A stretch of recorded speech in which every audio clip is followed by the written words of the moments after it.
ഞാൻ പറഞ്ഞതുപോലെ സംഭവിച്ചില്ലെങ്കിൽ അതിന്റെ ഫലം മറ്റൊന്നായിരിക്കും. ജാതകം എന്നൊരു വലിയ കണ്ടീഷൻ ഉണ്ടെന്ന് ആവനി അറിഞ്ഞു കഴിഞ്ഞാ സഹിക്കില്ല അവള്.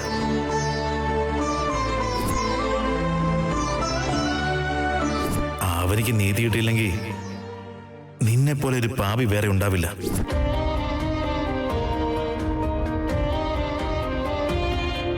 ആവനി 10 ദിവസത്തില് ജോലി ഉപേക്ഷിക്കും അമ്മേ. Excuse me sir. വരൂ ശ്രീകൻ, ഇരിക്കൂ. കുഴപ്പമില്ല സർ. ജോലിയുടെ കാര്യം ഏട്ടൻ മനസ്സിൽ വെച്ചിട്ട് ബോസിനോട് പോയി എങ്ങനെ സംസാരിക്കും ഇനി? അങ്ങനെയൊന്നും ചെയ്യരുന്ന അദ്ദേഹത്തോട് റിക്വസ്റ്റ് ചെയ്യണം.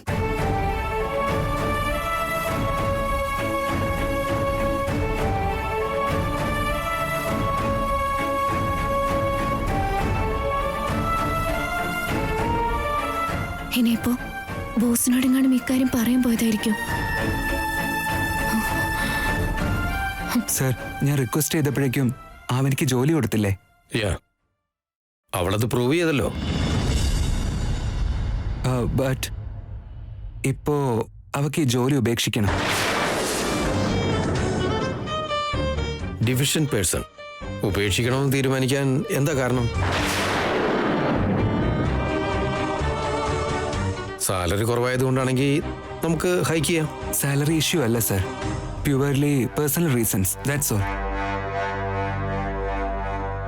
എങ്കിൽ ഞാനൊന്ന് സംസാരിക്കട്ടെ? നോ സർ, അവളുടെ ഫാമിലി പ്രോബ്ലംസ് ഒക്കെ എനിക്ക് അറിയുന്നത് തന്നെയാ. Please don't mind. ഗിരിയെപ്പോലെ മോശ സ്വഭാവമുള്ളവരെ പറഞ്ഞയക്കുമ്പോൾ വിഷമം തോന്നാറില്ല. ആവനിയെപ്പോലുള്ളവർ ഇവിടുന്ന് പോവാന്ന് പറയുമ്പോൾ വിഷമം തോന്നുക സ്വാഭാവിക. ബട്ട് അവർക്ക് അവരുടെ റീസൺ ഉണ്ടാവുമല്ലോ. വരുന്ന ഫസ്റ്റിന് റീസൈൻ ചെയ്യും. അതിനുള്ളില് വേറെ ആരെങ്കിലും നമുക്ക് എടുക്കാം sir. Okay, no problem. Thank you sir, thank you very much.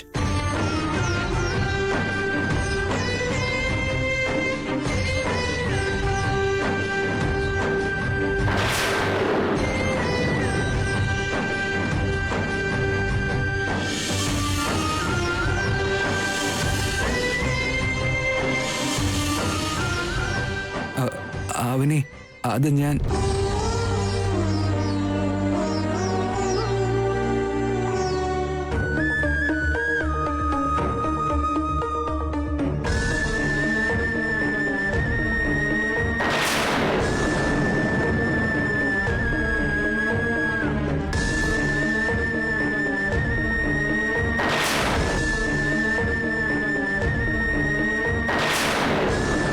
അവനെ അത് എല്ലാം ഞാൻ കേട്ടു ഏട്ടാ.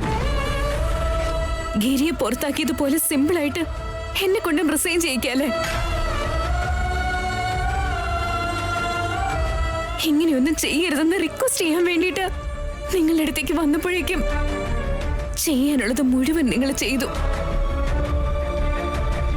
രാത്രി കഴിക്കാനിരുന്നപ്പോ നിങ്ങൾ നിങ്ങളുടെ അമ്മയ്ക്ക് കൊടുത്ത വാക്ക് പാലിച്ചു.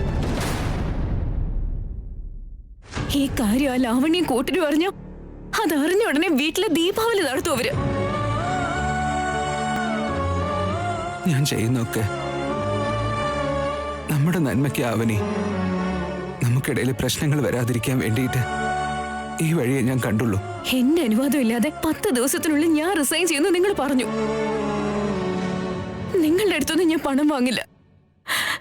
ചേച്ചീനെ മോളെ എനിക്ക് സഹായിക്കാനാവില്ല. നിങ്ങളുടെ തീരുമാനത്തിന് ഒരുപാട് നന്ദി.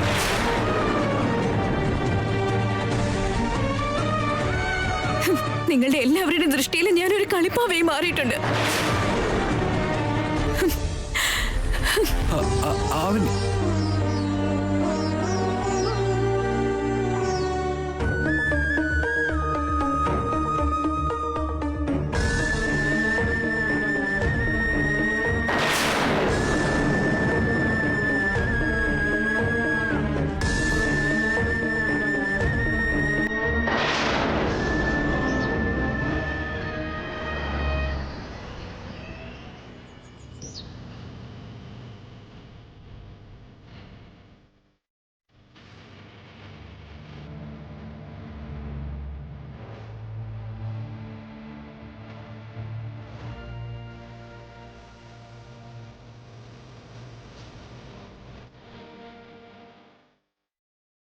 ഏട്ട ഭക്ഷണം കഴിക്കാം. കൈ കഴുകിയിട്ട് വേഗം വാ.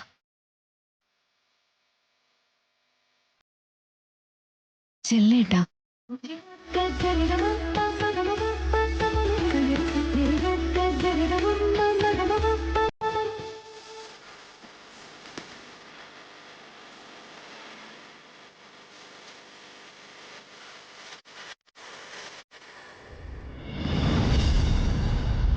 ഇതേട്ടാ, ആ നിങ്ങളിരിക്ക.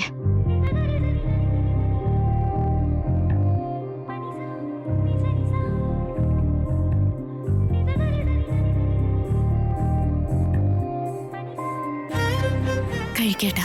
എന്നോടുള്ള ദേഷ്യം മാറിയോ? തന്റെ ദേഷ്യം പെട്ടെന്ന് തണുക്കുമെന്ന് എനിക്കറിയായിരുന്നു.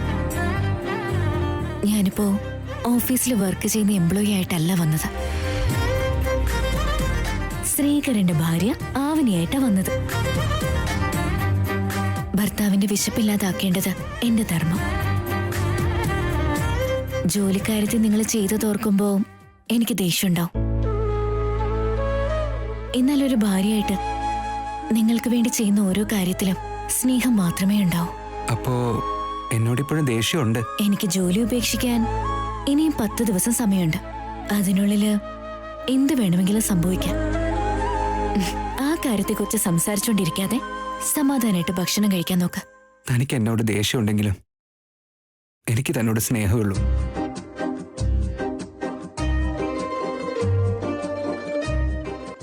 ആദ്യത്തെ ഒരുള വാരി തന്ന സമാധാനമായിട്ട് കഴിക്കാലോ.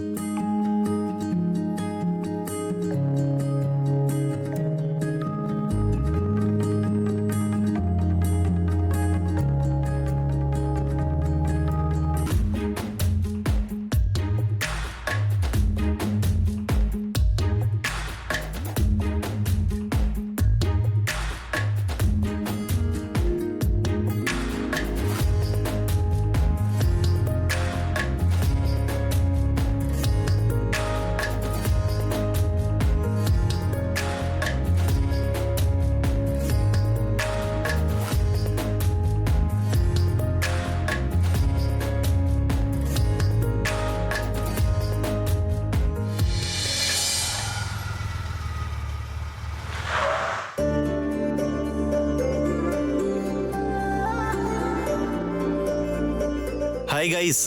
ഹായ്. സുഖമായിട്ട് വർക്ക് ഫ്രം ഹോം എടുത്തോണ്ടിരിക്കുക. You are lucky man. അല്ല, എല്ലാരും ഇത്ര റിലാക്സ്ഡ് ആയിട്ട് നിൽക്കുന്നത് എന്താ? വൈകിട്ട് ഫംഗ്ഷൻ ഹാളില് കമ്പനിയുടെ ഗെറ്റ് ടുഗദർ പാർട്ടി വെച്ചിട്ടില്ലേ, അതിനെക്കുറിച്ച് സംസാരിക്കുകയായിരുന്നു. ബോസ് എത്തിയല്ലോ. Hi guys. Hi sir. Listen everyone, ഫംഗ്ഷന് വരുന്ന എല്ലാവരും ഫാമിലി ആയിട്ട് വരണം. നിങ്ങൾ എല്ലാവരും ഒരു പ്രശ്നമില്ലാതെ കമ്പനി ടാർഗറ്റ് റീച്ച് ചെയ്യുന്നുണ്ടെങ്കിൽ അതിന്റെ കാരണം നിങ്ങളുടെ വൈഫ്സിന്റെ ഹസ്ബൻഡ്സിന്റെ സപ്പോർട്ട് കാരണമാണ്. സോ നിങ്ങൾ നിങ്ങളുടെ ഫാമിലി ആയിട്ട് വന്നാലേ നിങ്ങൾക്ക് പ്രൊമോഷൻ ഉണ്ടാവൂ. ഇല്ലെങ്കിൽ no promotions. It's a sweet warning. Okay, thank you. എന്റെ വൈഫ് എന്നും ഔട്ടിംഗ് എന്ന് പറഞ്ഞ് കൊല്ലും. ഈ ഫംഗ്ഷന് കൊണ്ടുവന്ന ഒരു 10 ദിവസം എനിക്ക് സമാധാനം. നിങ്ങളൊക്കെ വാട്ട് അബൌട്ട് യു രാധ? ഇതുവരെ താൻ തന്റെ വൈഫിനെ ഞങ്ങൾക്ക് ഇൻട്രൊഡ്യൂസ് ചെയ്തില്ലല്ലോ. അറ്റ്ലീസ്റ്റ് അവളുടെ പേര് പോലും പറഞ്ഞിട്ടില്ല. വൈകിട്ട് എന്തായാലും കൊണ്ടുവരണം. എന്തിനാ ഈ സൈലൻസ്? കൊണ്ടുവരുന്നുണ്ടോ ഇല്ലയോ? അവന് വൈഫിന്റെ അടുത്ത് വോയിസ് ഇല്ലെന്ന് തോന്നുന്നുണ്ട്. അതുകൊണ്ടാവും ഇങ്ങനെ സൈലന്റ് ആയിട്ട് നിൽക്കുന്നത്. ചില ഭാര്യമാര് ഫംഗ്ഷൻ ആണെന്ന് പോലും നോക്കാതെ അവരുടെ ആറ്റിറ്റ്യൂഡ് കാണിച്ചുകൊണ്ടിരിക്കും. ഇനിയിപ്പോ നിന്റെ വൈഫ് അങ്ങനെ ഒരാളാണോ? അതാ ഇത്ര പേടിയെന്ന് തോന്നുന്നു. നീ അഥവാ കൊണ്ടുവന്നില്ലെങ്കിൽ ഞങ്ങളുടെ സംശയങ്ങളൊക്കെ സത്യമാണെന്ന് വെക്കേണ്ടി വരും. അങ്ങനൊന്നുമില്ല, അവളെ കൊണ്ടുവരാം. ഞാൻ ഇപ്പൊ തന്നെ ഇൻഫോം ചെയ്യാം.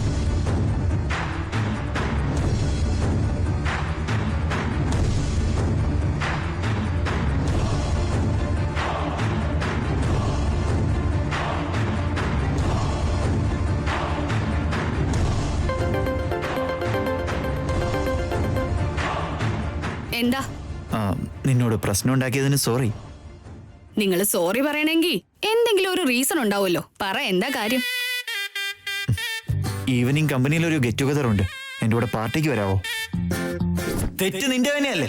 അമ്മ ചെയ്യാനുള്ളതൊക്കെ ചെയ്യുന്നില്ലേ? ഒരു കാര്യം തന്നെ വീണ്ടും വീണ്ടും ഇങ്ങനെ പറഞ്ഞാ അതിന്റെ റിസൾട്ട് ഇങ്ങനെയൊക്കെ ആയിരിക്കും. ഞാൻ വരില്ല. അതല്ല ലവണ്യ, പുറത്തേക്ക് കൊണ്ടുപോയി എല്ലാവരുടെയും മുന്നിലിട്ട് എന്നെ അപമാനിക്കാനാണോ? ഞാൻ എന്തിനാ നിന്നോട് അങ്ങനെ ചെയ്യുന്നേ? എന്നെ കുറിച്ച് വില കുറച്ച് സംസാരിച്ചില്ലേ? എനിക്ക് വില തരാത്ത മനുഷ്യരുമായിട്ട് ഞാൻ എപ്പോഴും ഒരു ദൂരം പാലിക്കും. കൂടാതെ നേരത്തെ എന്റെ അമ്മ എന്നെ ഫോൺ ചെയ്തിരുന്നു. ഷോപ്പിങ്ങിന് പോണ റെഡി ആയിട്ടിരിക്കുന്നു പറഞ്ഞു. അത് നാളേക്ക് മാറ്റിക്കൂടെ? അതിന്റെ ആവശ്യമില്ല. ഫാമിലി ആയിട്ട് വന്നില്ലെങ്കിൽ പ്രൊമോഷൻ തരില്ല എന്നാ ബോസ് വാർണിംഗ് ചെയ്തേക്കുന്നേ. ഇമോഷൻസ് ഇല്ലാത്തവർക്ക് പ്രമോഷൻ കിട്ടിയില്ലെങ്കിലും യാതൊരു കുഴപ്പവും ഉണ്ടാവില്ല. നിന്റെ ജോലി പോയാലും എനിക്ക് കുഴപ്പമില്ല. ഞാൻ വരില്ല.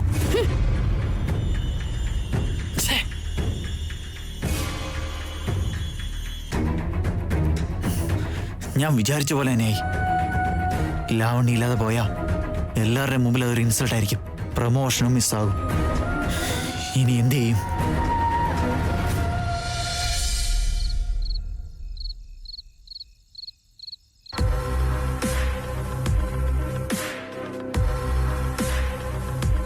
ഏട്ടാ, എന്ന് നമുക്ക് ഇറങ്ങിയാലോ? ഒരു സെക്കൻഡേ.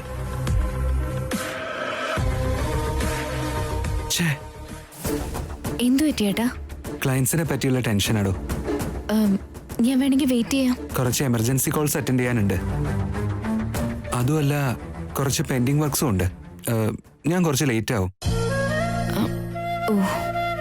താൻ എന്ത് ചെയ്യും? ശരി, താനൊരു ക്യാബ് പിടിച്ചോ. ഞാൻ ഈ വർക്കൊക്കെ തീർത്തിട്ട് വരാം. ശരി ഏട്ടാ. ആവനി, ഒരു സെക്കൻഡ്, ഞാൻ ക്യാബ് ബുക്ക് ചെയ്യട്ടെ. ഞാൻ ചെയ്തോളാം ഏട്ടാ. നിങ്ങൾ വെറുതെ ബുദ്ധിമുട്ടണ്ട. ശരി, ബൈ. ബൈ. ആവനി,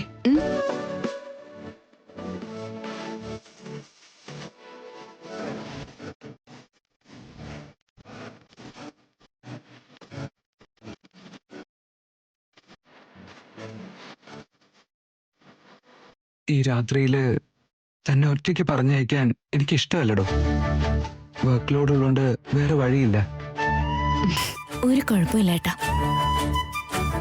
ഞാൻ വേഗം വീട്ടിലേക്ക് പോയിക്കോളാം. ചെറിയ പേടിയുണ്ട് എനിക്ക്. ശ്രദ്ധിക്കണം കേട്ടോ. പേടിക്കണ്ട ഏട്ടാ. ഞാൻ വളരെ സേഫ് ആയിട്ട് പോയിക്കോളാം.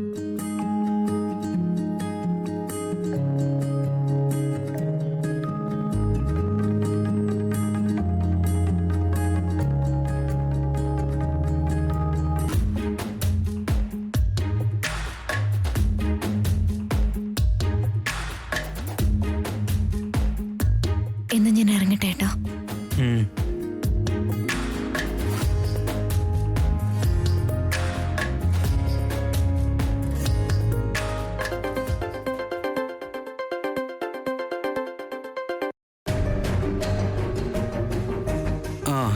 മെയിൽ ഞാനിപ്പോൾ അയക്കാം. ഞാനിപ്പോൾ അത് ചെയ്തുകൊണ്ടിരിക്കുക. ശരി, ഞാൻ അതും കൂടെ ചേർത്ത് അയക്കാം. ഓക്കെ.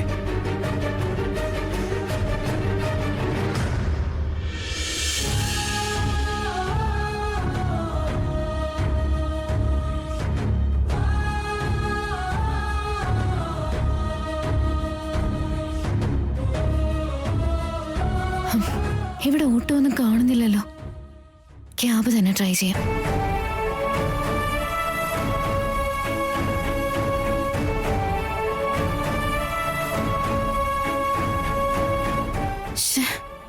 ക്യാബ് ലേറ്റ് ആണെന്നാണല്ലോ കാണിക്കുന്നത്.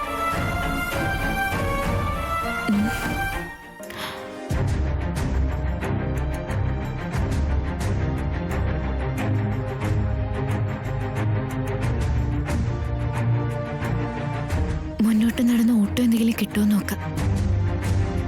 അല്ലെങ്കിൽ ബസ് സ്റ്റോപ്പ് എവിടെയെങ്കിലും ഉണ്ടെങ്കിൽ ബസ് കയറി പോവായിരുന്നു.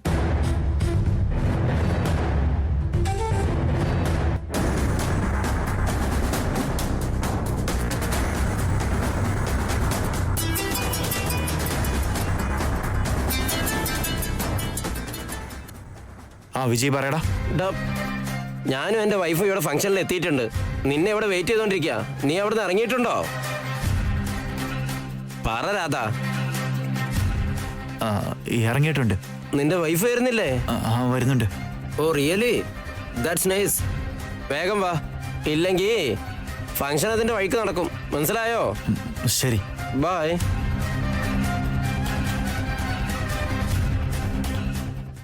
ഇന്ന് പെടക്കോഴികളൊന്നും കാണുന്നില്ലല്ലോടാ.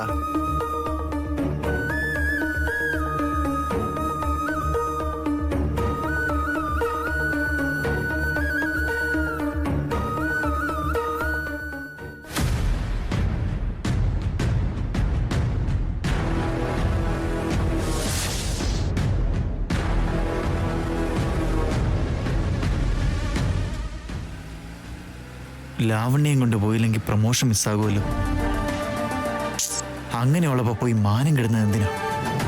വീട്ടിലേക്ക് പോകുന്നതാ ബെറ്റർ.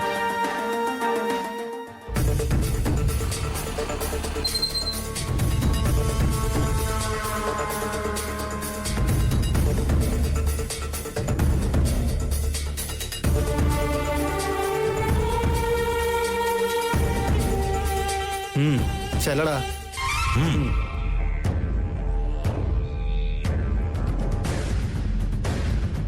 ഡാ എണീറ്റ് എണീറ്റ് പോവാൻ പോടാ. നോക്കടാ. പോടാ.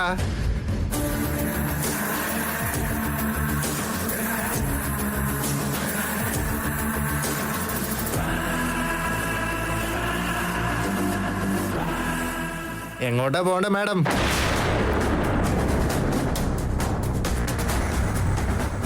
എങ്ങോട്ടാ പോവേണ്ടെന്ന് പറ മാഡം, ഞാൻ ഡ്രോപ്പ് ചെയ്തോളാം.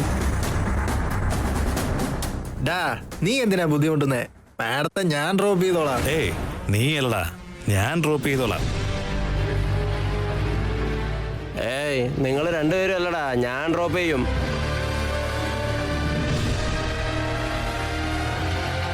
ഒന്നും പറയാത്ത എന്താ മാഡം? പറ മാഡം. ഇവിടെ കിടന്ന് തോന്നിയാസം കാണിച്ചത് നന്നായിരിക്കില്ല. ദേഷ്യം പിടിക്കല്ലേ മാഡം. Cool cool. അവൻ എന്താ ഇവിടെ നിൽക്കുന്നേ? ഈ സമയത്ത് ബസ്സുകളൊന്നും കാണില്ല. ക്യാബ് ഈ വഴിക്ക് വരാനുള്ള സാധ്യതയും ഇല്ല. ഞങ്ങൾ ഹെൽപ്പ് ചെയ്യാന്ന് പറഞ്ഞില്ലേ? ഞങ്ങളുടെ ഹെൽപ്പ് സ്വീകരിക്കും മാഡം.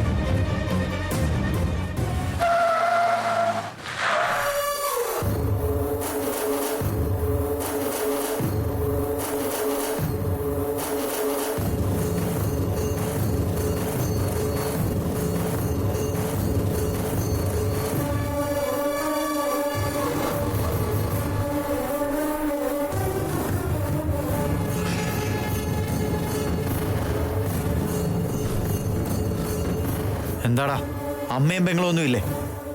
ഒരു പെണ്ണിനെ ഒറ്റയ്ക്ക് കണ്ട് അവളുടെ രക്ഷകനാകാൻ നോക്കുക. ഇങ്ങനെ ശല്യം ചെയ്യരുത്. ഹലോ, ഹീറോ എത്തിയടാ. നമ്മളിപ്പോ പേടിച്ചോടി പോണോ? പേടിച്ചോടുകയൊന്നും വേണ്ട, 2 അടി കിട്ടിയാ മതി.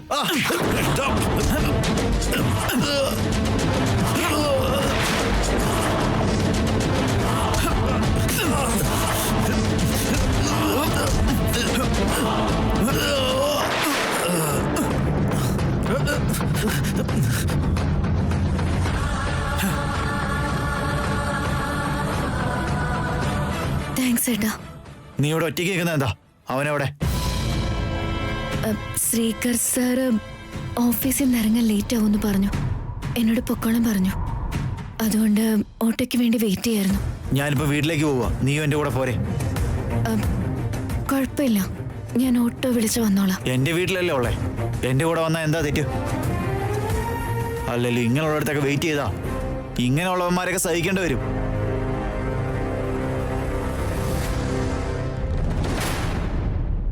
എന്താ ആലോചിക്കുന്നേ? രാത്രി സമയം ഡേഞ്ചറാ.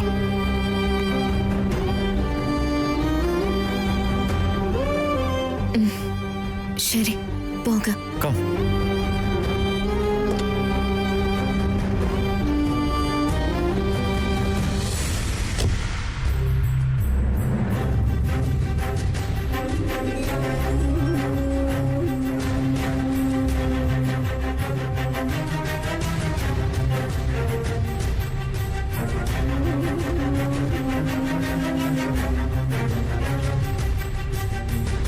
നിങ്ങൾ നിങ്ങളുടെ ഫാമിലി ആയിട്ട് വന്നാലേ നിങ്ങൾക്ക് പ്രൊമോഷൻ ഉണ്ടാവും, ഇല്ലെങ്കിൽ നോ പ്രൊമോഷൻസ്.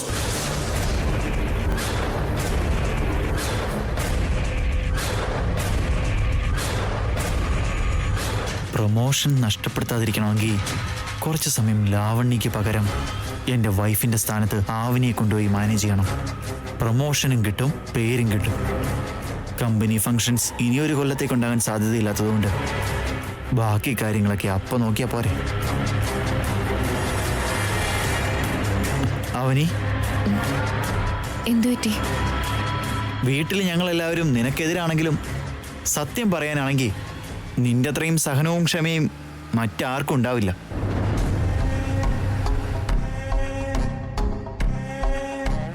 ഇടയ്ക്കിടയ്ക്ക് നിന്നെ വിഷമിപ്പിക്കുന്ന കാര്യങ്ങൾ പറയാറുണ്ട്. ദയവേതൊന്നും കരുതരുത്. നിങ്ങൾ എന്റെ കാര്യത്തെക്കുറിച്ച് ഇങ്ങനെ ആലോചിക്കുമ്പോൾ സത്യമായിട്ട് എനിക്ക് ഒരുപാട് സന്തോഷം തോന്നുന്നുണ്ട്.